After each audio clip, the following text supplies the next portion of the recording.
चाणक्य नीति दूसरा अध्याय। चाणक्य नीति एक ऐसा महान ग्रंथ है जो कि आचार्य चाणक्य द्वारा लिखित है। हम आज चर्चा करने वाले हैं दूसरा अध्याय के बारे में। अंत तक बनी रहिए। असत्य बोलना, सख्त रहना, छल कपट करना, पागलपन करना, लोभी होना, अपवित्रता और बेरहम होना, ये सभी औरतों के कुछ स्वाभाविक दुर्गुण होते हैं। खाना खाने लायक भोजन और उस भोजन को खाने की क्षमता, अत्यंत सुंदर स्त्री और उसके साथ काम वासना करने की शक्ति, पर्याप्त धन संपत्ति होना और उसमें से दान दक्षिणा देने की प्रवृत्ति होना, इन सभी संयोगों का होना कोई सामान्य तप का फल नहीं है।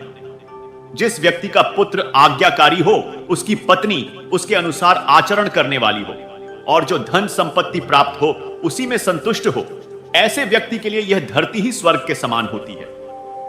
पुत्र वही जो अपने पिता की आज्ञा का पालन करें, पिता वही जो अपनी संतानों का पालन पोषण करें, दोस्त वही जिस पर भरोसा किया जा सके और पत्नी वही जिससे सुख की प्राप्ति की जा सके।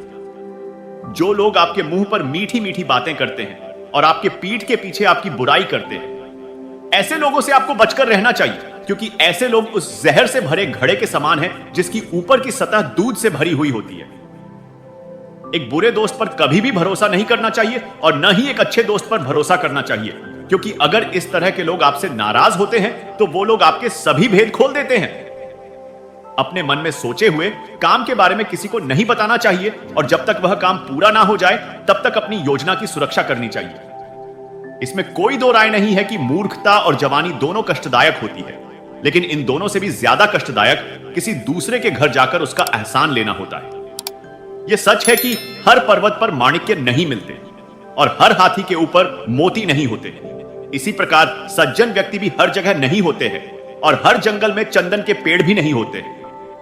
एक बुद्धिमान पिता को अपनी संतान को अच्छे गुणों की सीख देनी चाहिए, क्योंकि नीतिज, शीलवान और ज्ञानी व्यक्ति ही इस संसार में पूजे जाते हैं। ऐसे माता पिता अपने बच्चों के शत्रु होते हैं जो अपने बच्चों को शिक्षित नहीं करते हैं, क्योंकि अशिक्षित बच्चे विद्वानों की सभा में उसी तरह सम्मान नहीं पाते हैं जिस तरह से हंसों के झुंड में बगुला।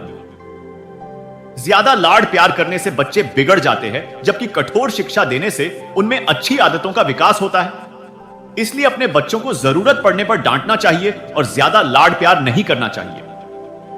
ऐसा एक दिन भी नहीं गुजरना चाहिए जब आपने एक श्लोक, आधा श्लोक, चौथाई श्लोक या श्लोक का केवल एक अक्षर नहीं सीखा या दान पुण्य, अभ्यास या कोई अच्छा काम नहीं किया हो। अपनी पत्नी से बिछड़ना, अपने ही लोगों द्वारा अपमानित होना, कर्ज बाकी रहना, दुष्ट राजा की सेवा करना और गरीब लोगों की सभा, ये सभी बातें इंसान के शरीर को बिना आग के ही जला देती है। इसमें कोई संदेह नहीं है कि नदी के किनारे वाले पेड़, किसी दूसरे व्यक्ति के घर में रहने वाली औरत और बिना मंत्रियों का राजा, ये बहुत जल्दी ही समाप्त हो जाते हैं।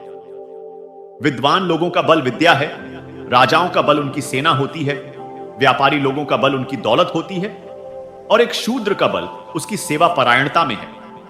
जिस प्रकार एक वैश्या किसी गरीब पुरुष को, जनता हारे हुए राजा को और पक्षी फलहीन पेड़ों को त्याग देते हैं, ठीक उसी प्रकार मेहमान को खाना खाने के बाद मेजबान के घर से निकल जाना चाहिए।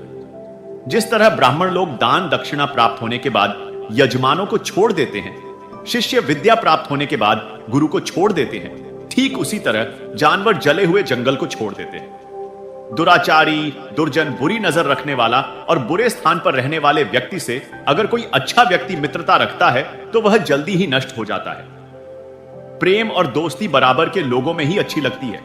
राजा के यहां नौकरी करने वाला ही सम्मान पाता है, व्यवसायों में अच्छा व्यवहार ही शोभा देता है और घर उत्तम गुणों वाली औरत से ही सुशोभित रहता है।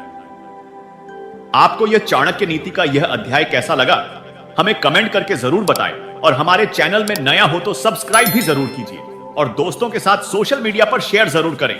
धन्यवाद।